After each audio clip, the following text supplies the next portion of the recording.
നമസ്കാരം. തണ്ണീർക്കൊമ്പന്റെ മരണകാരണം ഹൃദയാഘാതം എന്ന പ്രാഥമിക റിപ്പോർട്ടുകൾ പുറത്തുവരുന്നു. ആഴത്തിലുള്ള മുറിവുകൾ ഉണ്ടായിരുന്നു, ക്ഷയരോഗബാധിതനായിരുന്നു എന്നതൊക്കെയുള്ള വിശദാംശങ്ങൾ പുറത്തു വന്നിട്ടുണ്ട്. ഇപ്പോൾ എന്താണ് മരണകാരണം എന്നത് പഠിക്കാൻ സർക്കാർ ഒരു ഉന്നതതല സമിതിയെ നിയോഗിച്ചിട്ടുണ്ട്. ഇന്നുണ്ടായ മറ്റൊരു പ്രധാനപ്പെട്ട വാർത്ത ബാലചന്ദ്രൻ ചുള്ളിക്കാട് സാഹിത്യ അക്കാദമിക്കെതിരെ ഉന്നയിച്ച വിമർശനമാണ്. പ്രതിഫലവുമായി ബന്ധപ്പെട്ട് അതിന്മേലുള്ള പ്രശ്നപരിഹാരമായി എന്ന് ചെയർമാൻ പറയുന്നു, മന്ത്രിയും പറഞ്ഞിട്ടുണ്ട്. ഒപ്പം LK അഡ്വാനിക്ക് പരമോന്നത സിവിലിയൻ ബഹുമതിയായ ഭാരത് രത്ന സർക്കാർ കേന്ദ്രം നൽകിയിരിക്കുന്നു. ഇതടക്കം ഇന്നത്തെ വാർത്തകളെല്ലാം സമഗ്രമായി പരിശോധിക്കുന്ന പ്രൈം ടൈം ന്യൂസ് ആരംഭിക്കുന്നു. സ്വാഗതം.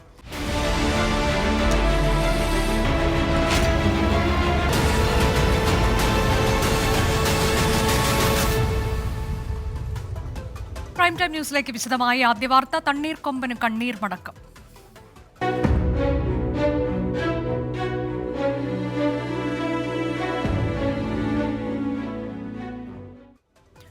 മാനന്തവാടിയിൽ മയക്കുവെടി വെച്ച് പിടികൂടിയ കാട്ടാന ചെരിഞ്ഞതിനെക്കുറിച്ച് അന്വേഷിക്കാൻ സർക്കാർ ഉന്നതതല സമിതി രൂപീകരിച്ചു.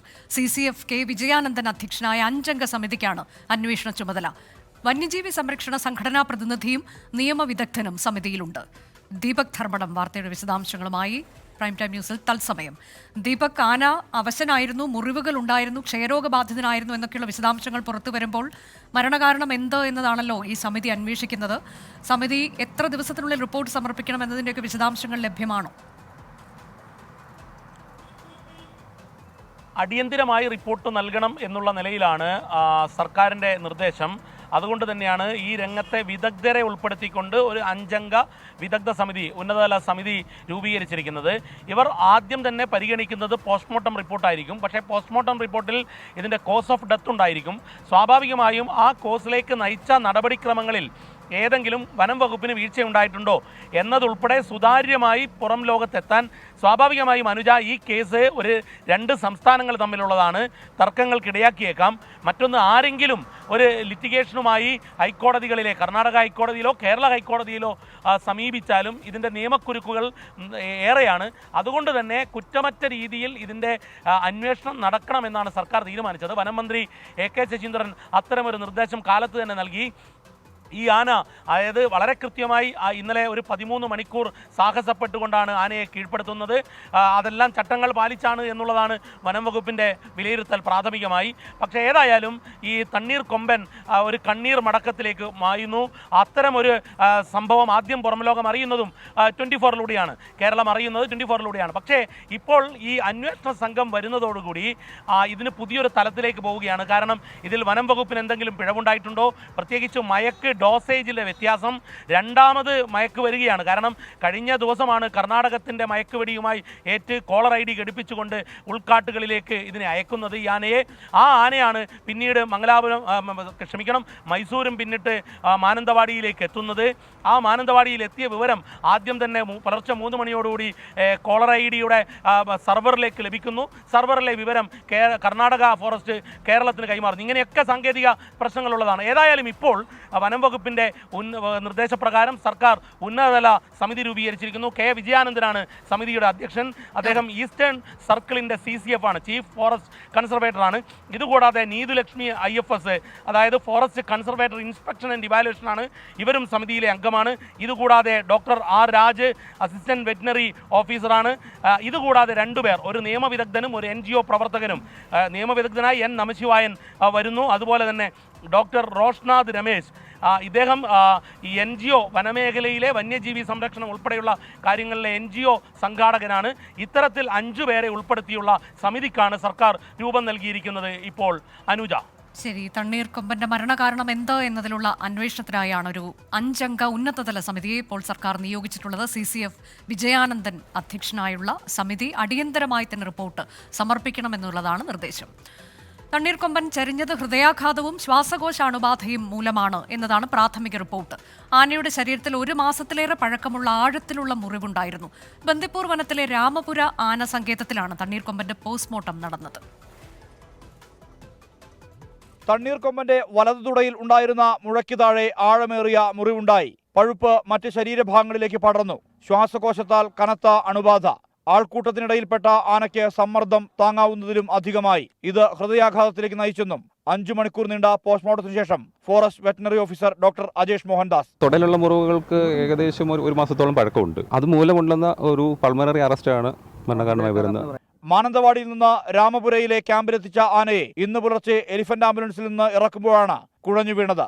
മയക്കുവെടി വെക്കും മുമ്പ് കൊമ്പൻ ആരോഗ്യമുള്ള ആനയുടെ ലക്ഷണങ്ങളാണ് പ്രകടിപ്പിച്ചത്. വാഴത്തോട്ടത്തിൽ ഓടി നടക്കുകയും കുന്നിനു മുകളിൽ കയറുകയും ചെയ്തു. ജനവാസ കേന്ദ്രത്തിൽ മറ്റ് വഴികൾ ഇല്ലാത്തതിനാലാണ് മയക്കുവെടി വെക്കേണ്ട സാഹചര്യം ഉണ്ടായതെന്ന് വനംവകുപ്പ് ഉദ്യോഗസ്ഥർ വ്യക്തമാക്കുന്നു. തണ്ണീർക്കൊമ്പന്റെ മരണവാർത്ത ആദ്യമായി പുറം ലോകത്തെ അറിയിച്ചത് 24 ആണ്. കേരളത്തിലെയും കർണാടകത്തിലെയും ഡോക്ടർമാരുടെ സംയുക്ത സംഘം പോസ്റ്റ്മോർട്ടം നടപടികൾ പൂർത്തിയാക്കി. സാമ്പിളുകൾ പരിശോധനയ്ക്ക് അയച്ചിട്ടുണ്ട്. ആനയുടെ മരണം സംബന്ധിച്ച് വിദഗ്ധ സമിതിയും അന്വേഷണം നടത്തുന്നു. റിബിൻ ജോൺ പാലരിക്കൊപ്പം സുർജിത് അയ്യപ്പത്ത്, 24 വയനാട്. അതിരപ്പള്ളി പ്ലാന്റേഷനിൽ കാട്ടാന ചെരിഞ്ഞ നിലയിൽ വെറ്റിലപ്പാറ 10ാം ബ്ലോക്കിലാണ് 2 ദിവസം പഴക്കമുള്ള പിടിയാനയുടെ ജഡം കണ്ടെത്തിയത്. അതിരപ്പള്ളി വെറ്റിലപ്പാറ പ്ലാന്റേഷൻ മേഖലയിൽ 9ാം ബ്ലോക്കിലാണ് ഇന്ന് രാവിലെ കാട്ടാനയുടെ ജഡം കണ്ടെത്തിയത്. കക്കയം ഭാഗത്ത് രാവിലെ ടാപ്പിങ്ങിനെത്തിയ തൊഴിലാളികളാണ് വിവരം വനം വകുപ്പിനെ അറിയിച്ചത്. 2 ദിവസം പഴക്കമുള്ള ജഡമാണെന്നാണ് പ്രാഥമിക നിഗമനം. പോസ്റ്റ്മോർട്ടം നടപടികൾക്ക് ശേഷം മാത്രമേ മരണകാരണം വ്യക്തമാകൂ. പ്രദേശത്ത് കുറച്ചു ദിവസങ്ങളായി നിലയുറപ്പിച്ചിട്ടുള്ള ആനക്കൂട്ടത്തിൽപ്പെട്ട ആനയാണ് ചെരിഞ്ഞതെന്നാണ് നിഗമനം. പ്രായാധിക്യം മൂലമാകാം ചെരിഞ്ഞതെന്നാണ് വനം വകുപ്പിന്റെ വിലയിരുത്തൽ. 24 തൃശൂർ. ഇനി ഇന്നത്തെ മറ്റൊരു പ്രധാനപ്പെട്ട വാർത്തയിലേക്കാണ്. ബാലചന്ദ്രൻ ചുള്ളിക്കാടിന്റെ അതൃപ്തി.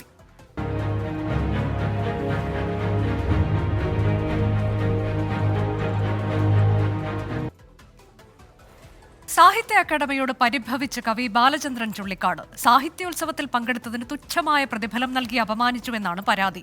അക്കാദമി അധ്യക്ഷൻ കെ സച്ചിദാനന്ദൻ ഖേദം പ്രകടിപ്പിച്ചു. പിന്നാലെ വിമർശനം ഉന്നയിച്ചെങ്കിലും വിവാദത്തിന് നിൽക്കാതെ പിൻവലിക്കുകയും ചെയ്തു. ബാലചന്ദ്രൻ ചുള്ളിക്കാട് ഉന്നയിച്ച പൊതുപ്രശ്നങ്ങൾ ഗൗരവത്തോടെ കാണുമെന്ന് സാംസ്കാരിക മന്ത്രി സജി ചെറിയാൻ പറഞ്ഞു. ജനുവരി 30-ന് സാർവദേശീയ സാഹിത്യോത്സവത്തിൽ കുമാരനാശാന്റെ കരുണയെക്കുറിച്ച് ബാലചന്ദ്രൻ ചുള്ളിക്കാട് പ്രസംഗിച്ചത് 2 മണിക്കൂറിലേറെ. പ്രതിഫലമായി കിട്ടിയത് 2400 രൂപ മാത്രമെന്ന് കവി. സീരിയലിൽ അഭിനയിച്ചുണ്ടാക്കിയ 1100 രൂപ കയ്യിൽ നിന്നെടുത്താണ് വണ്ടിക്കൂലി കൊടുത്തതെന്നും ബാലചന്ദ്രൻ ചുള്ളിക്കാട് സോഷ്യൽ മീഡിയയിൽ കുറിച്ചു. സാംസ്കാരിക ആവശ്യങ്ങൾക്കായി ദയവായി മേലിൽ തന്നെ ബുദ്ധിമുട്ടിക്കരുതെന്നും കുറിപ്പ്.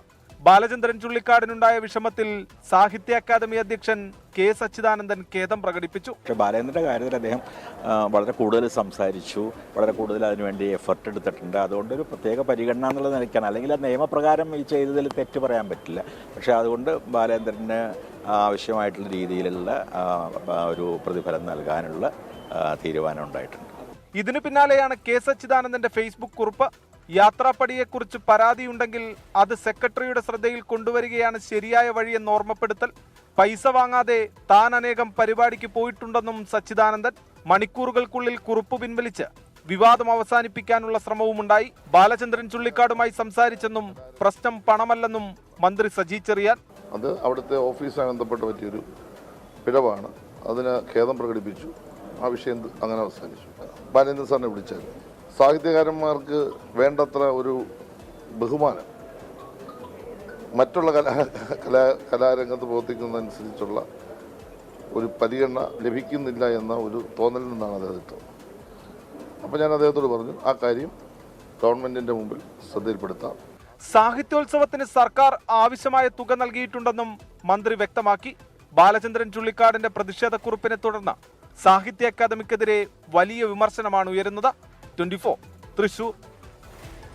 ഇപ്പോൾ വരുന്നൊരു വാർത്തയിലേക്ക്. മുൻ സർക്കാർ അഭിഭാഷകൻ PG മനു പ്രതിയായ പീഡനക്കേസിൽ കൂടുതൽ അറസ്റ്റ്. PG മനുവിന്റെ ജൂനിയർ അഭിഭാഷകൻ ജോബി, ഡ്രൈവർ എൽദോസ് എന്നിവരാണ് അറസ്റ്റിലായത്. തെളിവ് നശിപ്പിക്കാൻ കൂട്ടുനിന്നതിനാണ് ഇരുവരെയും ചോറ്റാനിക്കര പോലീസ് അറസ്റ്റ് ചെയ്തത്. എസ് ശ്യാംകുമാർ വിവരങ്ങളുമായി. ശ്യാംകുമാർ, ഇവരെ എവിടെ വെച്ചാണ് പോലീസ് പിടികൂടിയത്? മറ്റ് വിശദാംശങ്ങൾ എന്തൊക്കെ?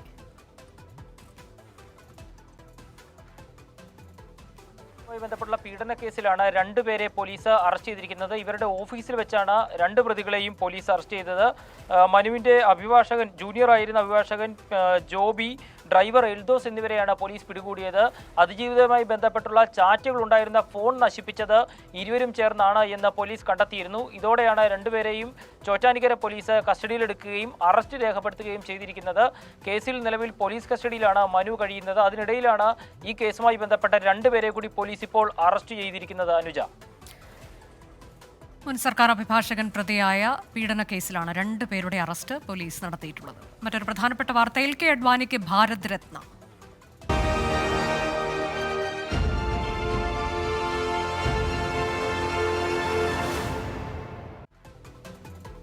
മുതിർന്ന BJP നേതാവ് LK അഡ്വാനിക്ക് രാജ്യത്തിന്റെ പരമോന്നത ബഹുമതിയായ ഭാരത് രത്ന. പ്രധാനമന്ത്രി നരേന്ദ്രമോദിയാണ് LK അഡ്വാനിക്ക് ഭാരത് രത്ന നൽകാനുള്ള തീരുമാനം പ്രഖ്യാപിച്ചത്. രാജ്യവികസനത്തിന് അഡ്വാനിയുടെ പങ്ക് നിസ്തുലമെന്ന് നരേന്ദ്രമോദി അഭിനന്ദന സന്ദേശത്തിൽ പറഞ്ഞു. രാജ്യവികസനത്തിന് LK അദ്വാനി നൽകിയ മഹത്തരമായ സംഭാവനയെ ആദരിക്കുന്നു എന്ന് സൂചിപ്പിച്ചായിരുന്നു പ്രധാനമന്ത്രി നരേന്ദ്രമോദിയുടെ പ്രഖ്യാപനം. ഭാരത് രത്ന നൽകാനുള്ള വിവരം പ്രധാനമന്ത്രി ഫോൺ മുഖേന LK അദ്വാനി അറിയിച്ചു. ഇന്ത്യയിലെ ഏറ്റവും ഉയർന്ന രണ്ടാമത്തെ സിവിലിയൻ പുരസ്കാരമായ പത്മവിഭൂഷൺ നൽകി നേരത്തെ രാജ്യം LK അദ്വാനിയെ ആദരിച്ചിട്ടുണ്ട്. പാർലമെന്ററി ഇടപെടലുകൾ മാതൃകാപരവും സമ്പന്നമായ ഉൾക്കാഴ്ചകളാൽ സമൃദ്ധവുമാക്കിയ നേതാവാണ് LK അദ്വാനിയെന്ന് പ്രധാനമന്ത്രി അഭിനന്ദന സന്ദേശത്തിൽ വ്യക്തമാക്കി. രാഷ്ട്രപതി, ഉപരാഷ്ട്രപതി തുടങ്ങി സാമൂഹിക, രാഷ്ട്രീയ, സാംസ്കാരിക മേഖലയിലെ പ്രമുഖർ LK അദ്വാനിയെ പരമോന്നത സിവിലിയൻ പുരസ്കാര ലബ്ധിയിൽ അഭിനന്ദിച്ചു. അയോധ്യയിൽ രാമക്ഷേത്രം യാഥാർത്ഥ്യമാക്കിയ സാഹചര്യത്തിലാണ് LK അദ്വാനിക്ക് ഇപ്പോൾ ഭാരതരത്ന നൽകാനുള്ള തീരുമാനം. കർപ്പൂരി താക്കൂറിന് ഭാരതരത്ന പ്രഖ്യാപിച്ച ഘട്ടത്തിൽ അദ്വാനിയെ അവഗണിച്ചെന്ന വിമർശനം ചില സംഘപരിവാർ കോണുകളിൽ നിന്ന് ഉയർന്നിരുന്നു. ഇതിന് പിന്നാലെയാണ് പ്രധാനമന്ത്രി തന്നെ നേരിട്ടിടപെട്ട് LK അദ്വാനിക്ക് ഭാരതരത്ന പ്രഖ്യാപിച്ചത്. മുതിർന്ന BJP നേതാക്കളെ ആദരിക്കുന്ന കാര്യത്തിൽ പ്രധാനമന്ത്രി നരേന്ദ്രമോദിയുടെ നേതൃത്വത്തിലുള്ള BJPയുടെ പുതിയ നേതൃത്വം ഒരു പിശകും കാട്ടിയിട്ടില്ല. ഇത് പൊതുതെരഞ്ഞെടുപ്പ് അടുത്ത സാഹചര്യത്തിൽ വ്യക്തമാക്കുക കൂടിയാണ് ഭാരതരത്ന പ്രഖ്യാപനത്തിന്റെ ലക്ഷ്യം. ഡൽഹിയിൽ നിന്ന് R. രാധാകൃഷ്ണൻ, 24. ഇന്ത്യയിൽ BJPയുടെ വളർച്ചയ്ക്ക് പിന്നിൽ LK അഡ്വാനിയുടെ പങ്ക് ചെറുതല്ല. AB വാജ്പേയി സർക്കാരിൽ ഉപപ്രധാനമന്ത്രിയായിരുന്നു LK അഡ്വാനി. 2009 BJPയുടെ പ്രധാനമന്ത്രി സ്ഥാനാർത്ഥിയായിരുന്നു. പാകിസ്ഥാനിലെ കറാച്ചിയിൽ ജനിച്ച ലാൽകൃഷ്ണ അഡ്വാനി വിഭജനകാലത്താണ് ബോംബെയിൽ സ്ഥിരതാമസമാക്കുന്നത്. ബോംബെ യൂണിവേഴ്സിറ്റിയിൽ നിന്ന് നിയമത്തിൽ ബിരുദം നേടി. 14-ാം വയസ്സിൽ രാഷ്ട്രീയ പ്രവേശം. ശ്യാമപ്രസാദ് മുഖർജിയുടെ ഭാരതീയ ജനസംഘിൽ നിന്നായിരുന്നു തുടക്കം. 1967 ആദ്യ ഡൽഹി മെട്രോപൊളിറ്റൻ കൗൺസിൽ ചെയർമാൻ, പിന്നീട് RSS ദേശീയ സമിതിയിൽ അംഗം. ഇതേ വർഷം തന്നെ രാജ്യസഭാംഗമായി. 1973 ജനസംഘ് പ്രസിഡന്റായി ചുമതലയേറ്റു. 1977 തെരഞ്ഞെടുപ്പിന് മുന്നേ പാർട്ടി ജനതാ പാർട്ടിയിൽ ലയിച്ചു. 1980 AB വാജ്പേയിക്കൊപ്പം BJPയുടെ സഹസ്ഥാപകനായി. 1984 2 സീറ്റ് മാത്രമുണ്ടായിരുന്ന BJPക്ക് 1999 ഭരണം പിടിക്കാൻ സഹായിച്ചത് LK അഡ്വാനിയുടെ രാഷ്ട്രീയ ഇടപെടലാണ്. 1990 രാമക്ഷേത്രം മുദ്രാവാക്യമാക്കി അഡ്വാനി നടത്തിയ രഥയാത്രയാണ് രാജ്യത്ത് BJPയുടെ വേരുറപ്പിച്ചത്. 3 തവണ പാർട്ടി ദേശീയ പ്രസിഡന്റായി. 89 ലോക്സഭയിലെത്തിയ അഡ്വാനി 7 കൊല്ലത്തോളം തുടർന്നു. പതിയെ സജീവ രാഷ്ട്രീയത്തിൽ നിന്ന് പിന്മാറി. 2015 രാജ്യം പത്മവിഭൂഷൺ നൽകി ആദരിച്ചു. 96-ാം വയസ്സിലാണ് ഭാരത് രത്ന നേട്ടം. Research desk, 24. കേജ്രിവാളിനെ വിടാതെ ഡൽഹി പോലീസ്.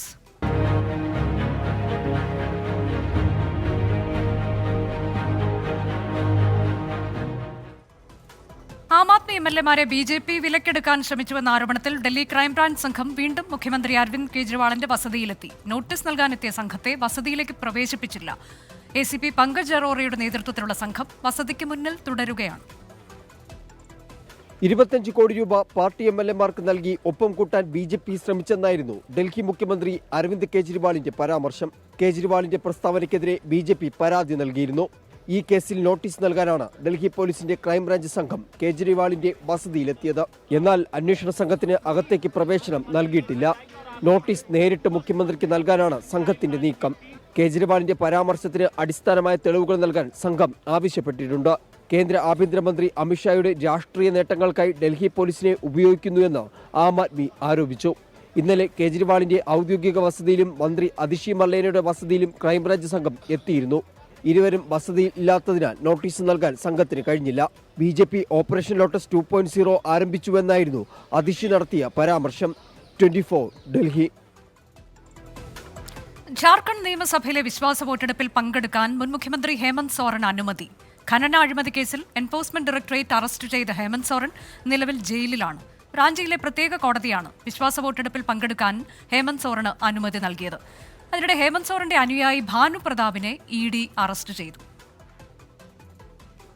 ജാർഖണ്ഡിന്റെ മുഖ്യമന്ത്രിയായി സത്യപ്രതിജ്ഞ ചെയ്ത ചമ്പൈ സോറിന് നിയമസഭയിൽ ഭൂരിപക്ഷം തെളിയിക്കാൻ 10 ദിവസത്തെ സമയമാണ് ഗവർണർ CP രാധാകൃഷ്ണൻ നൽകിയത്. BJP അട്ടിമറിക്ക് ശ്രമിക്കുന്നുവെന്ന അഭ്യൂഹങ്ങളെ തുടർന്ന് 39 ഭരണകക്ഷി MLA-മാർ ഹൈദരാബാദിലെ റിസോർട്ടിൽ തുടരുകയാണ്.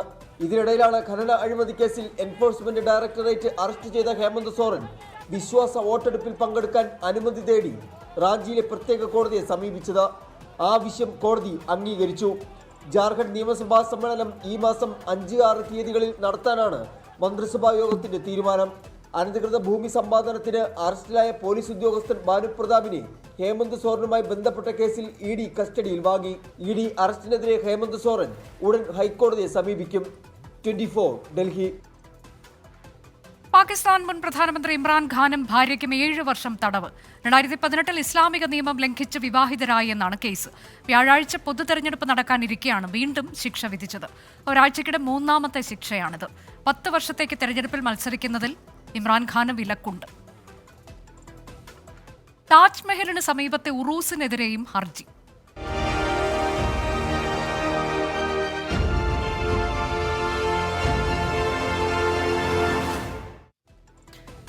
താജ്മഹലിലെ ഉറൂസ് ആഘോഷം വിലക്കണമെന്നാവശ്യപ്പെട്ട് ഹിന്ദു മഹാസഭയുടെ ഹർജി.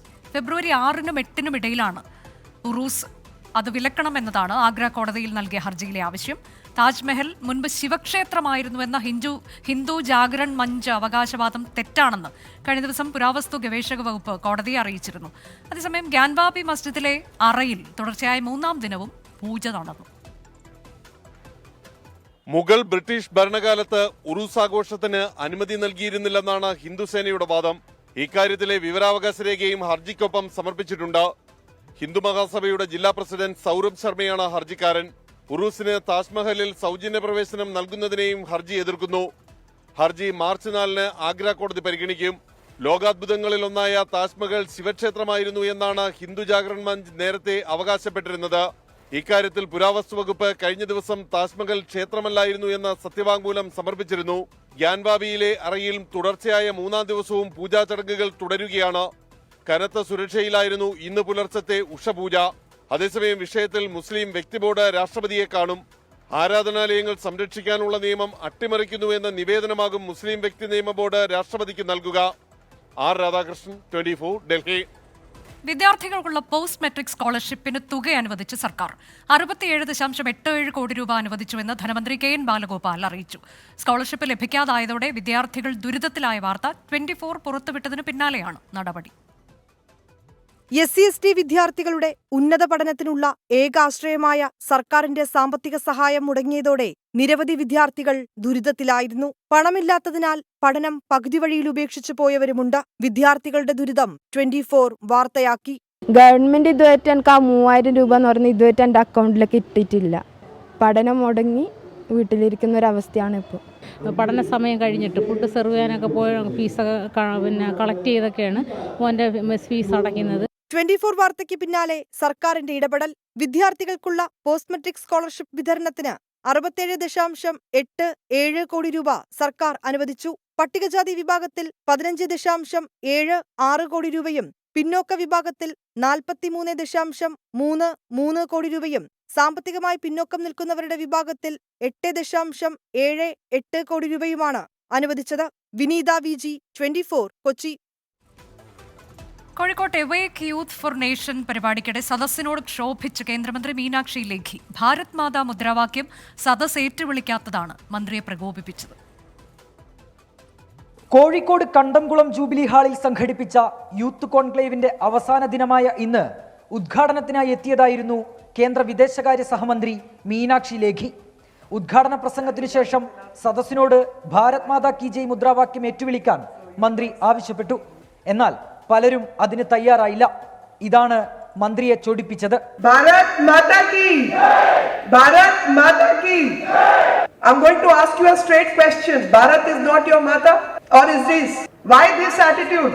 ഭാരതത്തെ അമ്മയായി കാണാത്തവർക്ക് ഇവിടം വിട്ടു പോകാമെന്നും മന്ത്രി. Bharat Mata ki! This woman is still standing like this. I think you can leave the house. രാജ്യത്തെക്കുറിച്ചോർത്ത് അഭിമാനിക്കാൻ ചിലർക്ക് മടിയാണെന്നും മീനാക്ഷി ലേഖി വിമർശിച്ചു. നെഹ്റു യുവകേന്ദ്രയുമായി സഹകരിച്ച് national youth day celebration committee, Khelo Bharat, Tapasya എന്നീ സംഘടനകളാണ് പരിപാടി സംഘടിപ്പിച്ചത്. 24 കോഴിക്കോട്. ഇനി ഇന്നത്തെ മറ്റു ചില വാർത്തകൾ ചുരുക്കത്തിൽ നോക്കാം.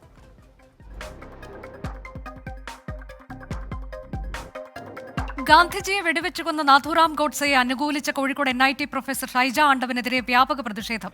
വിദ്യാർത്ഥി സംഘടനകൾ പോലീസിൽ പരാതി നൽകി. അയോധ്യ രാമക്ഷേത്ര പ്രതിഷ്ഠാ ദിനത്തിൽ ക്യാമ്പസിലുണ്ടായ സംഘർഷത്തിൽ പോലീസ് കേസെടുത്തു. വണ്ടിപ്പെരിയാർ കൊലപാതകം അന്വേഷിച്ച പോലീസ് ഉദ്യോഗസ്ഥനെ സസ്പെൻഡ് ചെയ്യാൻ ആവശ്യപ്പെട്ടിട്ടില്ലെന്ന് പെൺകുട്ടിയുടെ പിതാവ്. വീഴ്ച സംഭവിച്ചെങ്കിൽ അന്വേഷിക്കണം, നീതി ലഭിക്കുമെന്ന് പ്രതീക്ഷയുണ്ടെന്നും പിതാവ്. സിൽവർ ലൈൻ പദ്ധതി ഉപേക്ഷിച്ചിട്ടില്ലെന്ന് സംസ്ഥാന സർക്കാർ. കേരളത്തിന് താൽപര്യമില്ലെന്ന റെയിൽവേ മന്ത്രിയുടെ പരാമർശം ഞെട്ടിപ്പിക്കുന്നതെന്ന് സർക്കാരിന്റെ ഡൽഹിയിലെ പ്രത്യേക പ്രതിനിധി KV തോമസ് 24നോട്. കയ്യേറ്റ വിഷയത്തിൽ മാത്യു കുഴൽനാടൻ MLAക്ക് മുന്നറിയിപ്പുമായി CPIM ഇടുക്കി ജില്ലാ നേതൃത്വം. ചിന്നക്കനാലിലെ കയ്യേറ്റ ഭൂമി തിരികെ നൽകിയില്ലെങ്കിൽ ജനങ്ങളെ അണിനിരത്തി തിരിച്ചുപിടിക്കുമെന്ന് CPIM ജില്ലാ സെക്രട്ടറി CV വർഗീസ്. കേരളത്തിലെ സഹകരണ മേഖലയെ ചിലർ വേട്ടയാടുന്നുവെന്ന് മുഖ്യമന്ത്രി. സഹകരണ സ്ഥാപനങ്ങൾ കള്ളപ്പണത്തിന്റെ കേന്ദ്രമാണെന്ന് പ്രചരിപ്പിക്കാൻ ശ്രമിച്ചു. ഏതെങ്കിലും സ്ഥാപനങ്ങൾ തെറ്റായി പ്രവർത്തിച്ചിട്ടുണ്ടെങ്കിൽ മുഖം നോക്കാതെ നടപടിയെന്നും മുഖ്യമന്ത്രി. പത്തനംതിട്ട DCC മുൻ പ്രസിഡന്റ് ബാബു ജോർജ് CPIM-ൽ ചേരും. കോൺഗ്രസ് നേതാവും മുൻ ജില്ലാ പഞ്ചായത്ത് പ്രസിഡന്റുമായ സജി ചാക്കോയും CPIM-ൽ ചേരാൻ തീരുമാനിച്ചു. ഈ മാസം 16-ന് CPIM സംസ്ഥാന സെക്രട്ടറി MV ഗോവിന്ദൻ പാർട്ടിയിലേക്ക് സ്വീകരിക്കും. രാഹുൽ ഗാന്ധി നയിക്കുന്ന ഭാരത് ജോഡോ ന്യായ് യാത്ര ജാർഖണ്ഡ് പര്യടനത്തിൽ ഗോഡ്ഡയിലെ പൊതുസമ്മേളനത്തിൽ കേന്ദ്ര സർക്കാരിനെ വിമർശിച്ച് രാഹുൽ ഗാന്ധി. അദാനിയോട് നീതിയും ബാക്കിയുള്ളവരോട് അനീതിയുമാണ് രാജ്യത്ത് നടക്കുന്നതെന്ന് രാഹുൽ. കോട്ടയം നെടുങ്കുന്നത്ത് പാറ ഖനനത്തിനായി ജിയോളജി വകുപ്പിന് നൽകേണ്ട റോയൽറ്റിയിൽ വെട്ടിപ്പ്. റോയൽ ഗ്രാനൈറ്റ് സ്ഥാപനം 1 മാസം കൊണ്ട് 58 ലക്ഷം രൂപ വെട്ടിച്ചു. ജിയോളജി വകുപ്പിന്റെ പാസ് ഇല്ലാതെ പാറ പൊട്ടിച്ചതായി വിജിലൻസ്. പഞ്ചാബ് ഗവർണർ ബൻവാരിലാൽ പുരോഹിത് രാജിവെച്ചു. കേന്ദ്രഭരണ പ്രദേശമായ ചണ്ഡീഗഡിന്റെ അഡ്മിനിസ്ട്രേറ്റർ സ്ഥാനവും രാജിവെച്ചു. വ്യക്തിപരമായ കാരണങ്ങളെന്ന് വിശദീകരണം. വടകര താലൂക്ക് ഓഫീസ് തീവയ്പ് കേസിൽ പ്രതിയായ യുവാവിനെ വെറുതെ വിട്ടു കോടതി. ഹൈദരാബാദ് സ്വദേശി നാരായൺ സതീഷിനെയാണ് കുറ്റക്കാരനല്ലെന്ന് കണ്ടെത്തി കോടതി വെറുതെ വിട്ടത്.